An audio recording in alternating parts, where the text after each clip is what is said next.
ASEAN Dailies. First and the foremost news from Southeast Asia. Hello and good morning. You're with Gowri today. And also with Grace. And of course, this is Durian ASEAN, the voice of discovery and sharing.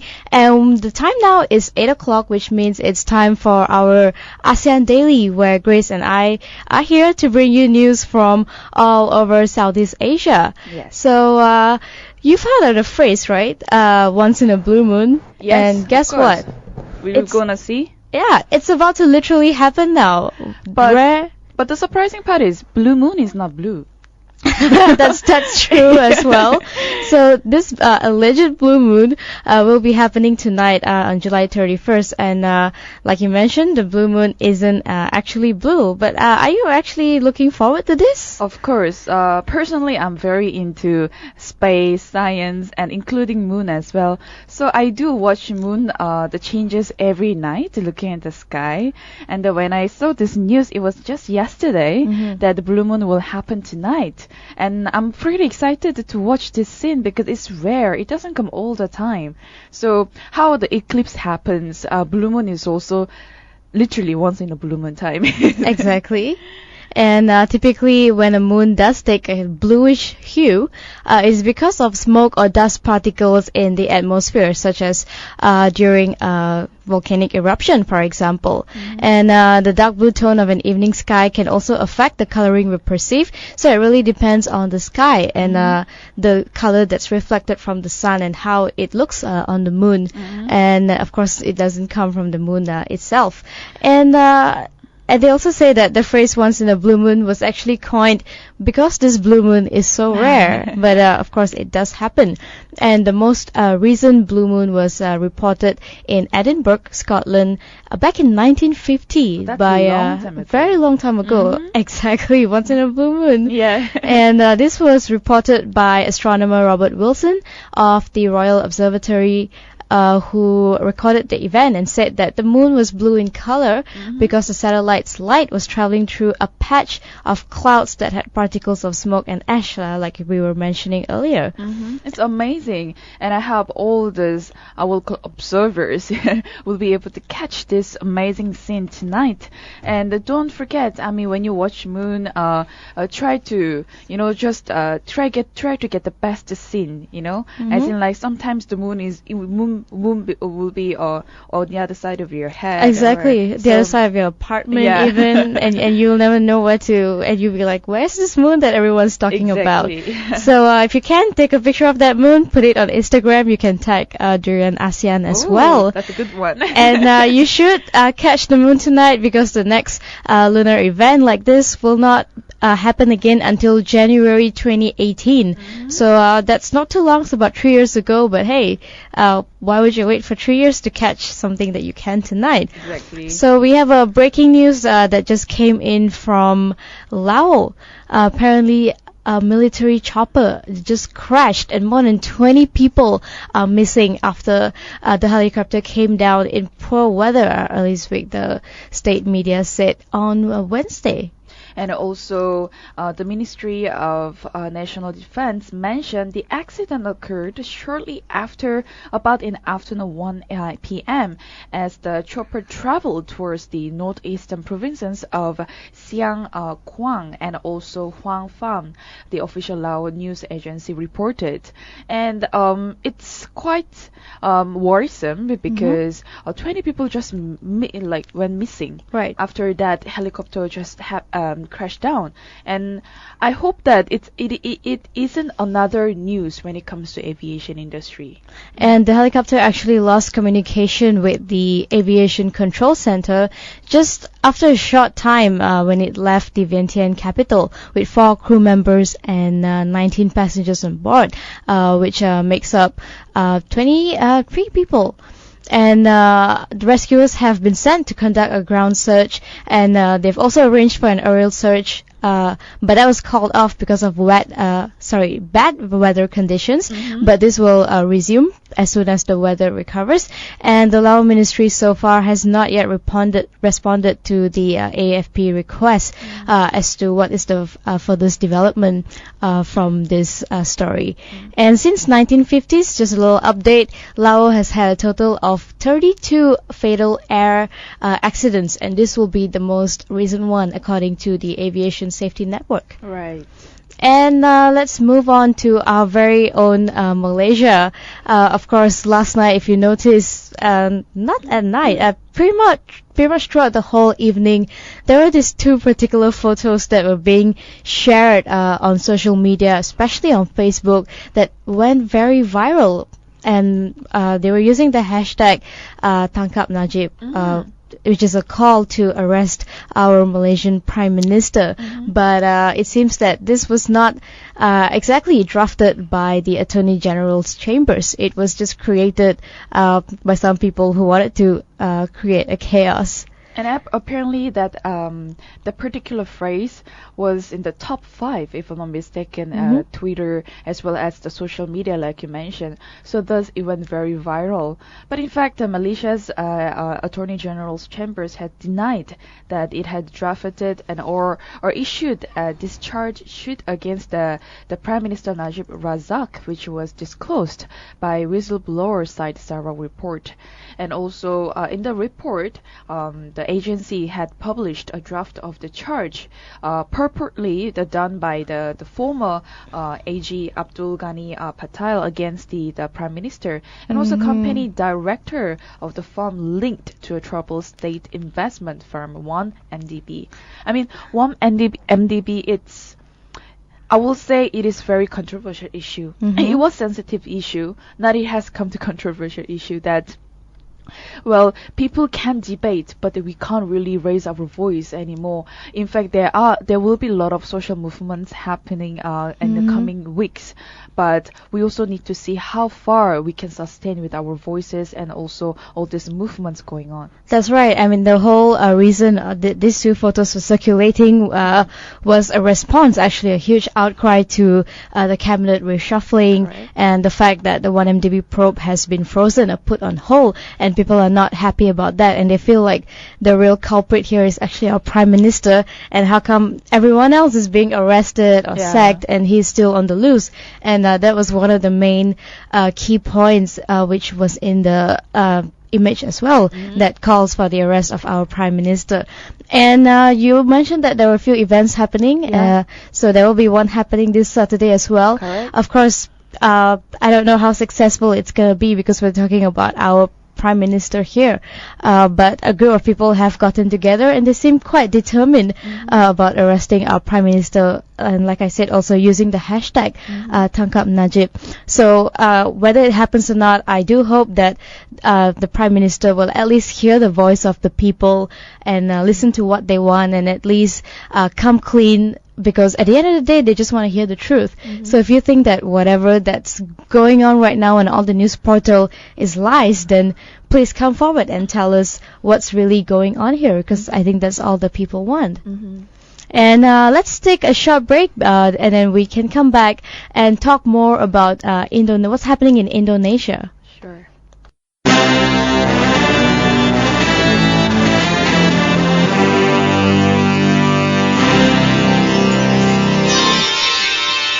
ASEAN Dailies. First and the foremost news from Southeast Asia. Hello and welcome back to Jiran ASEAN. This is Gowri. And Grace. And this is our ASEAN Daily, where we bring you news from all over Southeast Asia. And coming back, we have... Speaking of ASEAN, right, we do have 10 countries in this region, but we are about to have a new member, and I'm talking about Timor-Leste. And apparently during the ASEAN Foreign Ministers meeting in Kuala Lumpur, which will be happening just next week, one of Indonesia's main plan or main agenda is actually to push for Timor-Leste to be accepted into ASEAN, to be a part of ASEAN. In fact, it was Indonesia who wants to push Timor-Leste to be the part of ASEAN, and they have been showing their interest to join to be part of the ASEAN for a long time. And there are sort of disagreements and agreements at the same time, whether is Timor-Leste even ready to become a member in ASEAN or not, and do they even meet our sort of in the easier term the requirement to become an ASEAN member. But it looks like Indonesia is the first country giving the support to this membership as the new nation is located in the Southeast Asia region anyways. And also it looks like their commitment is clear towards the Timor-Leste becoming ASEAN members. And you said something about whether or not Timor-Leste is ready to join ASEAN.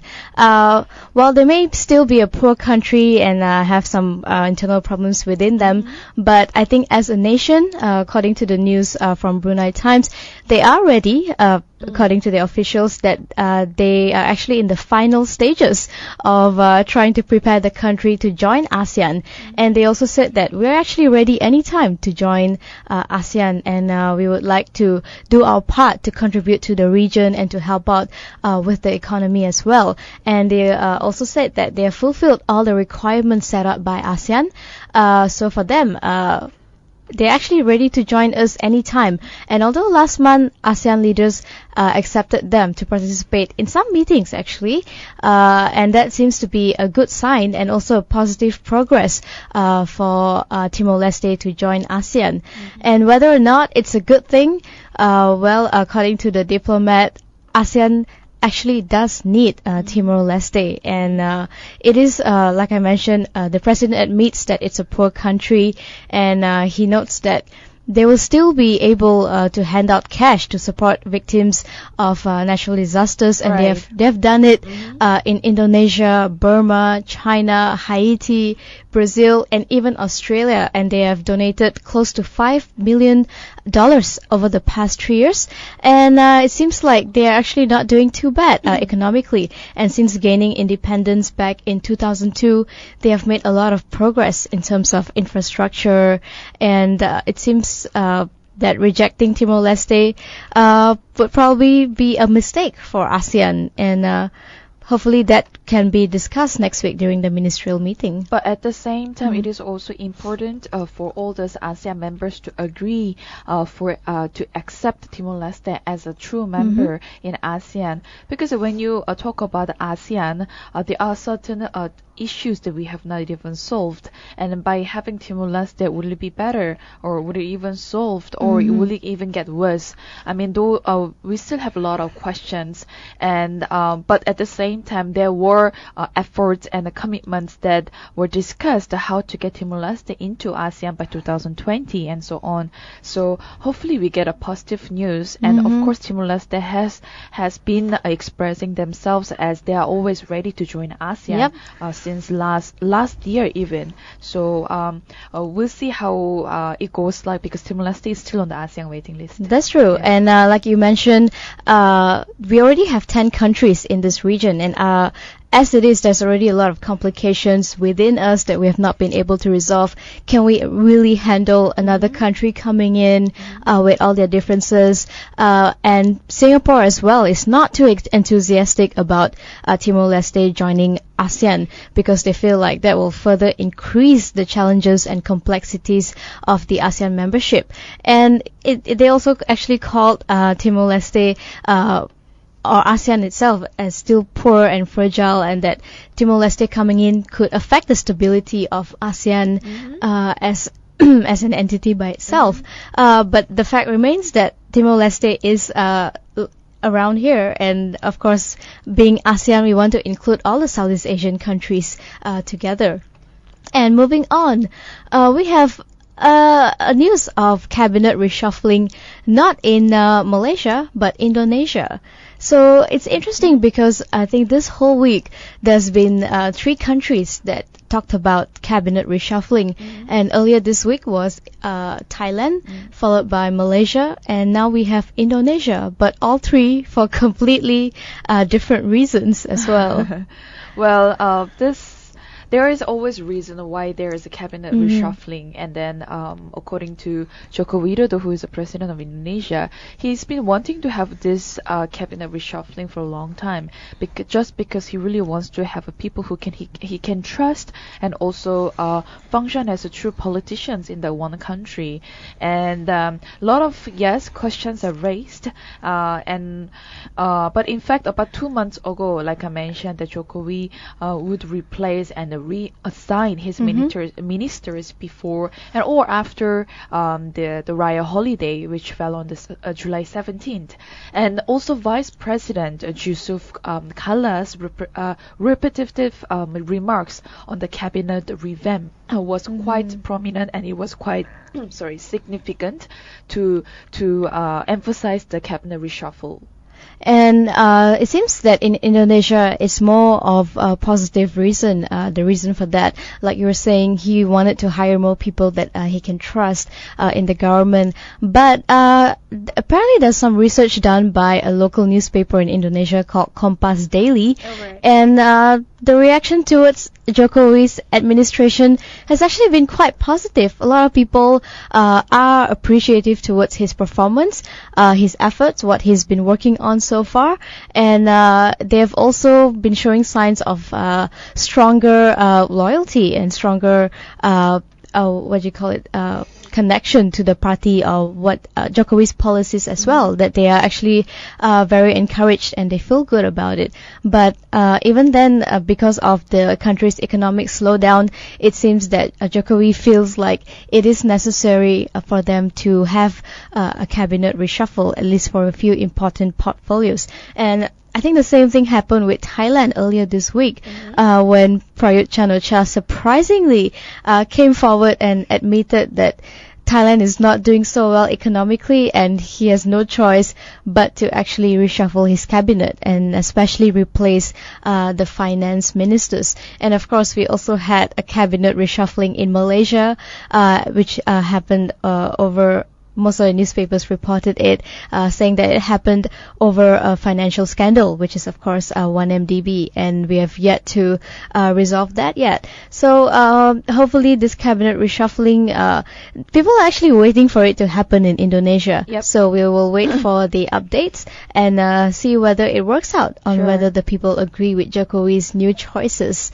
And moving on to Myanmar, they have just freed 155 Chinese loggers from their Myanmar jails, and this was announced by President Thein Sein, of course, who ordered all close to 7,000 detainees to be freed after they had apparently been well disciplined, according to a statement on the Ministry of Information. Well, you mentioned 155 Chinese national loggers, and also they were in the jail or jail sentenced for illegal logging in northern Myanmar, near where they shared a border earlier this month, and also they were quite anonymous. A lot of people were involved, and they said more than 150 Chinese will be released. And the decision to jail the loggers sparked out, it outraged all these editorials in Chinese state media, as well as the plea by Beijing to be reasonable. And it was not really clear if all these political prisoners were among those freed in the release or not. And also the latest in the series of the another incidents under this reformist government that have been sentenced, quashed for hundreds of these people as well. That's right. So I think it's not too clear on whether these loggers who were released were actually well disciplined, or it was more of a populist move by President Thein Sein, who sort of wanted to improve on the relationship between China and Myanmar. Releasing 155 Chinese loggers could say a lot about a government, and I think it says a lot to the Chinese government about the intentions of President Thein Sein as well, as to the fact that he does want to work on improving the bilateral relationship between the two countries. And speaking of Myanmar and China, the ties between them, of course, the borders, like you were saying, it's really close, and there's been a lot of raw materials being sucked into each other's country, and a lot of Chinese loggers being present in Myanmar. And it seems that since the Thein Sein's regime, which took power in 2011, he has been awarded for a string of reforms, and one of it is the prisoner amnesties and welcoming Aung San Suu Kyi's opposition party into the parliament. So he's also seen as quite a liberal leader that way, and but his government has also been facing backtracking scores of activists, protesters, and also signs that media freedoms are being tightened. So he's really not that progressive after all. And you were also mentioning about how he squashed some of the people, some of the dissidents in the country. So it seems that the editorial in China also slammed the severity of the sentences, saying that intervention from Beijing could have reversed the outcome. So China's actually not too happy. They're saying that you shouldn't have even arrested them in the first place. Exactly. So good luck to President Thein Sein. Exactly. And also the relationship between Myanmar and China, it's very tricky, but at the same time hope that what Myanmar wants is to have a good relationship. So I don't know what's the agenda behind releasing all these Chinese people, but we'll see how it goes like from there. Yep. So hopefully he can work things out with China, but of course this is not the only issue that they're facing. They also have an upcoming elections, which is in November. Not much time left for them. As well as the Rohingya issue that's still waiting to be resolved from Myanmar. So we will take another short break, and when we come back, we will move on to the economy side of Southeast Asia.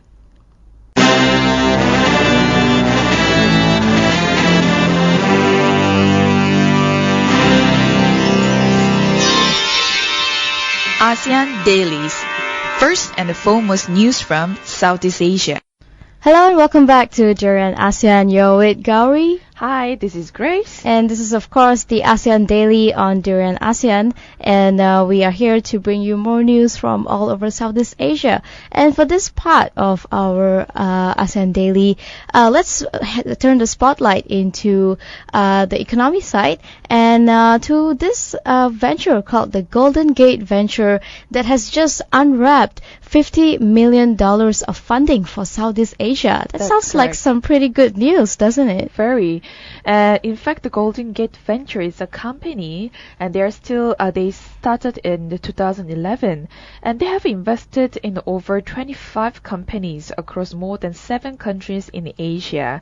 And they also founders have built a company in Silicon Valley and Asia, and their aim is to add value through their experience, network, and also their existing portfolio. And they have the regional footprint to help the startups growing from the one country to the next. So having this whole huge amount of money to investing in Southeast Asia, it's definitely a good news, and especially to support the startups in the region and also international companies to looking to move there. And it seems that their prominent investors include the Singapore government fund, Temasek, Monitor Capital Partners in Europe, Facebook co-founder Eduardo Saverin and Never, and the Korean company behind messaging app Line. And the focus of the new fund, I think you briefly mentioned that they're supporting startups in the region, and they are also looking to support international companies who are also looking to move to ASEAN. And the focus, although they are supporting both sides, the focus will actually be more on startups operating in e-commerce, payments and market spaces. And it seems that they said they are almost vertical agnostic, according to Loria, who exited the US forum startup Lafora in 2010. She told TechCrunch in an interview that we are into internet-related services that have a consumer feel to them but tend to stay away from pure enterprise plays. And it seems that a lot of startups these days that are based online or based on your phone through apps, these are the startups that has been getting a lot of attention from potential investors. At the same time, we have a lot of potential investors because when it comes to Southeast Asia, we depend on the startups and also SMEs when it comes to economic growth. And the Singapore and a few other neighboring countries have been doing quite well. And then having this strong company who can support financially, it's definitely a good move when it comes to the hopes for the startups there. And a lot other companies who just started in Southeast Asia also looking forward to receive a lot of sponsors and as well as having the partnership as well as collaboration. So it is really good. And also there are a lot of reports have shown, and especially they are still at the early days of growing curve in Southeast Asia, but China is literally slowing down right now, and there is also a lot of opportunity, particularly for any investor looking at China, have a lot of questions at the moment. So perhaps the channel and the focus and as well as the direction are shifted to Southeast Asia at the moment. That's right. They're actually of the opinion that the startup scene in Southeast Asia is maturing, is growing faster and more innovative than what's going on in China, which is why they will not be focusing so much on our big brother, and they will be shifting their attention to Southeast Asian countries and trying to strengthen the economy over here. And well, I think in advance of the AEC that will be happening end of the year in December, right, it's very important for us to bring in more entrepreneurs, bring in more investors, trying to get more companies from the US, from Europe, whether it's India, Africa, to come in and invest in Southeast Asia, invest in the economy here, because we have 600 million people here, and that is a huge market for anyone at all to come in and invest their money. And I think Southeast Asia itself needs a lot of funding. Although we do get most of our money from China, we still need other people to come in and invest, because we need the money for all the infrastructural developments that will be happening, because we're trying to improve connectivity between all the 10 countries as well. So this does seem like a very promising a venture, and thanks to Golden Gate, well, we'll see. They are expected to cover almost 20 deals over the next 3 years, and so far they have invested in 25 startups, but this is across 7 countries. So hope to hear more good news from Golden Gate Ventures investing in Southeast Asia. And moving on, we are going to talk about the relationship between India and ASEAN, and how this relationship can help us as well. Will ASEAN be welcoming India's plans, or will India be welcoming of ASEAN's plan to establish economic and political relationship with each other? Well, looking at Singapore is actually India's strongest connection at the moment, accounting for at least 25.9, that's almost 26% of all India's trade with ASEAN from 2013 to 2014. And the city-state has also benefited a lot from its tight relationship with India, and they have imported close to $7 billion USD in 2014. Well, before going to the relationship with the other countries such as Singapore, Vietnam, Indonesia, but I think it's also important to point out the bilateral relationship between India and also ASEAN as a whole. And the trade between India and ASEAN, they totaled about $80 billion in just the last year, and up 10 billion from the 2012, and then that increased by the average annual rate of 20% over the past decades.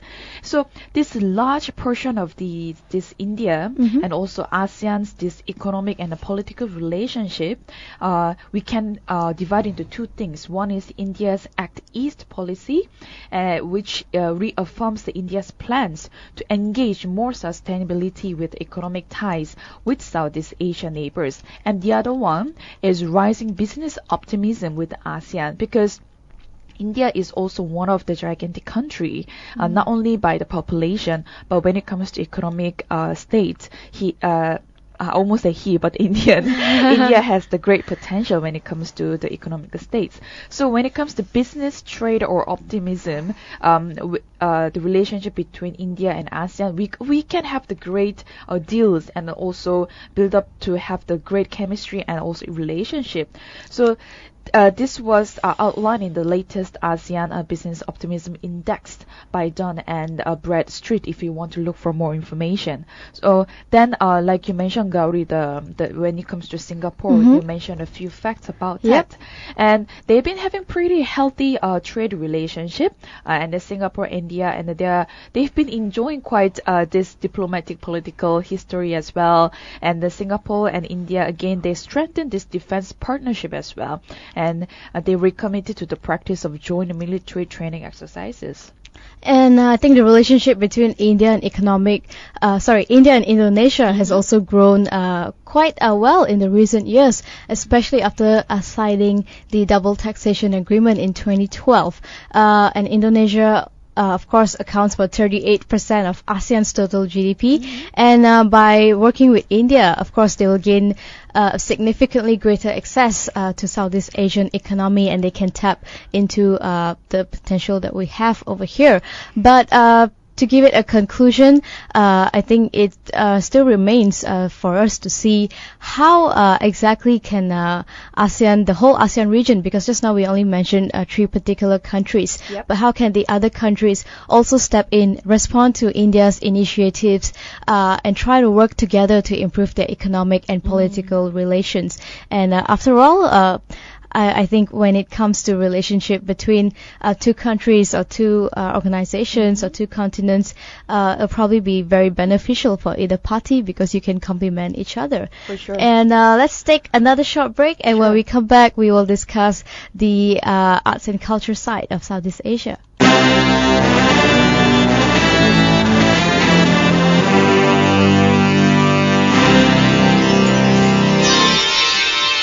ASEAN Dailies.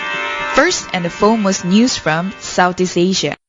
Hello and welcome back to Duran ASEAN. You're still with Gowri. And also still with Grace. And of course, we are still at ASEAN Daily as well, bringing you news from Southeast Asia. And this time we will be moving on to the arts and culture side. But before that, a very, very interesting news has surfaced about Kuala Lumpur possibly becoming the sex capital of Asia. What do you think about that? Do we have the potential? Do we have what it takes? If you talk about potential, I will say yes, but then it's very tricky because it's a sort of lot of illegal actions will be going on, and also the word is a prostitute. The oldest act, especially, we also do have a red zone in Kuala Lumpur. So will it be more active, or will it have a more sort of attractions to other people to come in? That's right. We do have a number of quite famous red light districts, like you mentioned, and the most famous one is of course Bukit Bintang, where you have all these massage parlors, brothels, and also street walkers that can be found in this area. And they are also mostly foreign prostitutes coming in, and you can find them all along Jalan Sultan Ismail and also Jalan Imbi, and of course also transgenders who are no exception to prostitution. And there are some girls who are also a bit of a classy prostitute, who they are known as for sure. the guest relations officers, where they are more choosy about their customers and even negotiate their price before they agree to go out with the guys. And it seems the saddest part about this is a lot of these girls who are recruited are also underaged, and because of that they don't really know what they're getting themselves into. And this goes back to the whole issue of people smuggling and human rights in Malaysia, or also Southeast Asia, and how we're faring in that. But we also need to educate people. I mean, we have a lot of problems internally at the moment, but that this shouldn't be the sort of the highlight of our nation yet, because it also sort of tarnish our image when it comes to presenting Malaysia, especially as chairing ASEAN this year. But I hope that this doesn't happen because it may attract a lot of tourists, but at the same, it is worrisome because it invites a lot of illegal activities. So it is not really welcoming at the same time. Yes, and we definitely don't want to encourage people smuggling into Malaysia, being the chairman of ASEAN as well. And I think we're running out of time, so just before we wrap things up for ASEAN Daily this morning, a very interesting news about Angelina Jolie filming in Cambodia. And this is very important for her because her son Maddox was actually adopted from Cambodia, and this will be a good way for him to get back to his roots. Yes. Well, she launched this charity about 12 years ago. It's called the Maddox Jolie Pitt Foundation. And then she had this huge love and also her passion towards the poverty. It was the problem in Cambodia. And she wanted to always make a film. And she did produce a few films before being a producer. And this is the upcoming film that she will be conducting. And then also to make sure that her son Maddox understand who really he is after all. And she will make sure that he is actually on set every day, and also be heavily involved in the making of the film. And she is of course making this movie about the Khmer regime in Cambodia, which took place in 1975, that also had a 4-year reign which nearly killed 2 million Cambodians in the process. And I think it's great that she's highlighting this as well, being the important figure that she is. And she hopes that this film will definitely be a learning experience for her son. And that'll be all from us today. Don't forget to like us on Facebook, follow us on Twitter and Instagram, as well as YouTube for all the daily updates on interviews. And we have a website, durianasean.com, so look for our podcast from there as well. And when you're on the go, download this app, Durian ASEAN, and listen to us from there as well. That's right, we have our very own app now. Yay! Yeah. So stay tuned for an interview coming up at 9 o'clock about San, the musical, where they take you back all the way to the country of Rajasthan.